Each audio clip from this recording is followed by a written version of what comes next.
My captain is dead. Tell King Manuel that the red blood of Francisco de Almeida, conqueror of the Indies, stains a white beach at the edge of his empire. After braving Spanish knights, Berber horsemen, and Indian elephants, it was the king who lost faith, devoted servant, took his life's breath. Lies, they whispered in our king's ear. They called Don Francisco mad with lust for power, riches, and glory. Those jackals, those men who had never set foot on a swaying caravel in a monsoon, or felt the heat of the African sun sting upon a reddened neck. Was not my captain's devotion measured in the sweat and blood he poured across 3 continents and 3 oceans? I was a boy in the battlefield of Toro, birthed the legend of Don Francisco. While the last of the Moors held in Granada, the Christian kingdoms of Iberia warred for the throne of Castile. King Henry had died, leaving his kingdom to his daughter Juana, wife of King Alfonso of Portugal. The union of the 2 lands was celebrated in our country, but for the ambition of a queen, it was not to be. Queen Juana's 25-year-old aunt Isabella sought the throne for herself. Her powerful husband, the King of Aragon, led his army into Castile to seize the crown for his wife and unite that kingdom with his own. The armies of Aragon and Portugal met in the city of Toro to decide the fate of 3 kingdoms. Despite the successes of Don Francisco and Prince Juan, the Battle of Toro was indecisive. After 3 more years of war, a compromise was reached. Isabella was crowned Queen of Castile, joining that kingdom with Aragon into a unified Spain. In exchange, the wise King Alfonso, attuned to the changing times, received Spanish assurances that the African coast and the waters and lands to the east were a Portuguese dominion.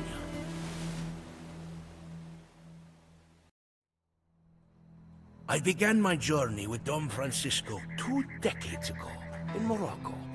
13 years had passed since the Battle of Toro, and the grizzled soldier had risen to be an esteemed counselor to King Juan. Courtly life did not suit my captain well, however. He convinced the king to send him to Africa to fight the Moors. King Alfonso had conquered the Tangier coast before the war with Aragon, but Portugal's hold on Muslim Africa was tenuous. Barbary pirates menaced the coast, and Berber tribesmen emerged from the lifeless deserts in fierce raids.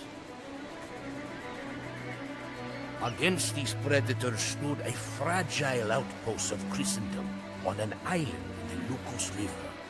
The garrison was led by a soldier named Afonso de Albuquerque, whose path would cross with ours again in a different world. My captain set sail to take command of this garrison and re-establish Portugal's hold on Tangier. It would not be the last time that Don Francisco carried the flag of Portugal to the dangerous edges of the Christian world. While we fought the centuries-old war against the Moors in North Africa, other sons of Portugal were the pioneers of a new age.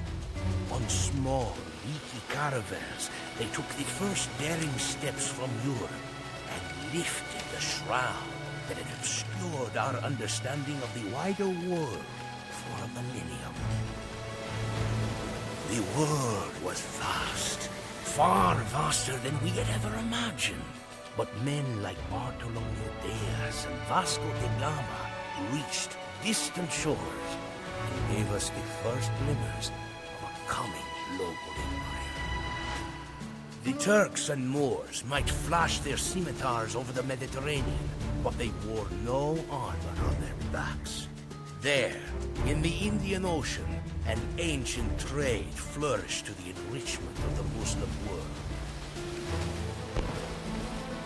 Armed with cannons and ships built to withstand the storms of the Atlantic, the sons of Portugal fall upon this world like a famished lion in the fold. It was 5 years ago that I went with Don Francisco to the Indies. His appointment to the viceroyship of India by the young King Manuel had shocked the Portuguese court. Don Francisco was the champion of King Juan, the deceased cousin of the recently crowned king, and the Almeidas had favored a rival claimant to the Portuguese throne. The king's intentions were the topic of many hushed whispers.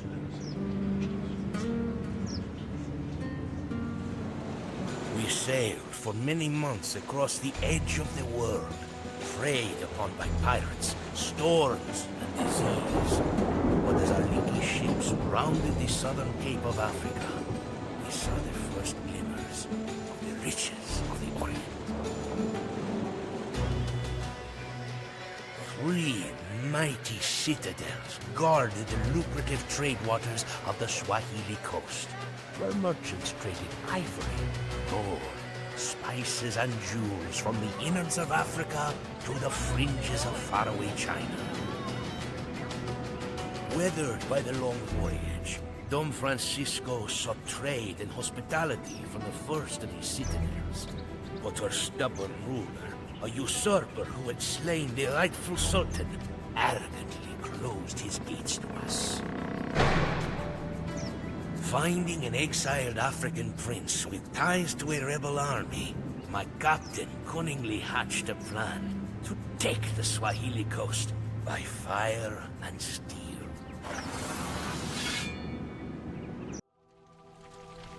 Empires are built on the ruins of dead empires. The pile of burnt stone we left in Mombasa, once a palace, was the foundation of a new empire of Portugal. Our conquest of the Swahili coast sent waves across the Indian Ocean to the wealthy trading cities of Zanzibar, Mogadishu, Calicut, and others. We were met with either fearful gifts or the closed gates of those with the foolishness to challenge our cannons.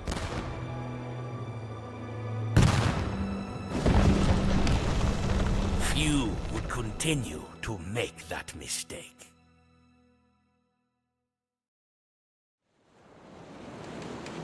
After months at sea, we reached our goal, the rich Malabar coast of India, land of 1,000 gods, and a haven for spices, gold, and silver. In the brackish lagoons of Kerala, among temples dedicated to strange serpent gods, we established our trading posts in the cities of Kannur and Cochin. From these cities, my captain and his son Lorenzo cunningly manipulated the feuding Rajas and Sultans. They maneuvered through the politics of spice and faith, always with an eye for the most profitable outcome. One Hindu prince, however, defied us. This nameless ruler of Calicut, known only by the title the Zamorin, threatened to break the carefully crafted deals and rivalries from which Portugal profited. My sword and shrewd tongue, giving no credence to differences of religion or race, he gained allies in the Rajas, in the Sultans, and in rulers as far away as Egypt and Venice. Even our allies among the Indians fell for his intrigue. The treacherous Kolathiri Raja, Prince of Kannur, betrayed us for the Zamorin's gold. Surrounded by enemies, it seemed that the hands of fate had turned so quickly against us. though the Zamorin limped away from Cananor bloodied, his resolve was untouched by our cannon. In driving men to war, gold can be more powerful than God. For centuries, the wealth of the Indies had passed through the Indian Ocean, carried by Arab, Indian, and Somali merchants to the port cities of Arabia, Egypt, and Africa. From there, endless caravans carried wealth across the desert to Alexandria, and then to Istanbul, Venice, and Genoa. By rounding Africa, Portuguese traders had upset the traditional balance of this world. With our forts in India, we cut the trade that had enriched the Muslim sultans and Venetian doge alike. Don Francisco held a knife to the throats of our enemies, and as the lion fed, vultures and jackals appeared. We had taken the other side of the world by storm, but our old enemies followed. As the Zamorin beat his war drums, Ottomans and Egyptians rallied to him. Their ships were carried over the desert and rebuilt by treacherous Venetians. In India, an unlikely Russian renegade called Malik Ayaz raised the Muslim armies of Gujarat in defense of the Hindu Zamorin. Gold had truly become more powerful than God. As this coalition of Hindus, Muslims, and Christians descended on us, liars and jackals flocked to the court of King Manuel. They filled his ears with lies that Don Francisco had betrayed Portugal and convinced the young king to dispatch an armada led by Alfonso de Albuquerque to relieve my captain of the viceroyship. Don Francisco, however, was in no mood for politics. Tragedy struck off the coast of Char. In a heroic naval battle, my captain's beloved son Lorenzo was slain by Amir Hussein, admiral of the Mamluk fleet of Egypt. Though he deeply loved his son, Don Francisco did not shed tears for his death. In repayment, my captain vowed to shed blood.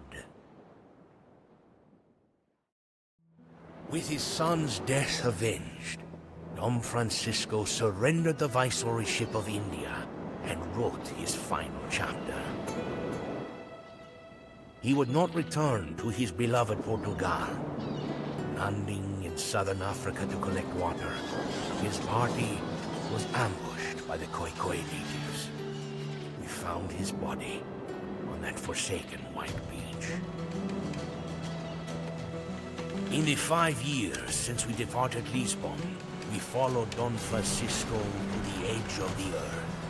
We fought ebony-skinned warriors in the jungles and savannas of Africa, battled Mamluk sailors on the decks of galleys heaving in the monsoon waves, and struggled against armies of elephants and camels in the sprawling cities of India.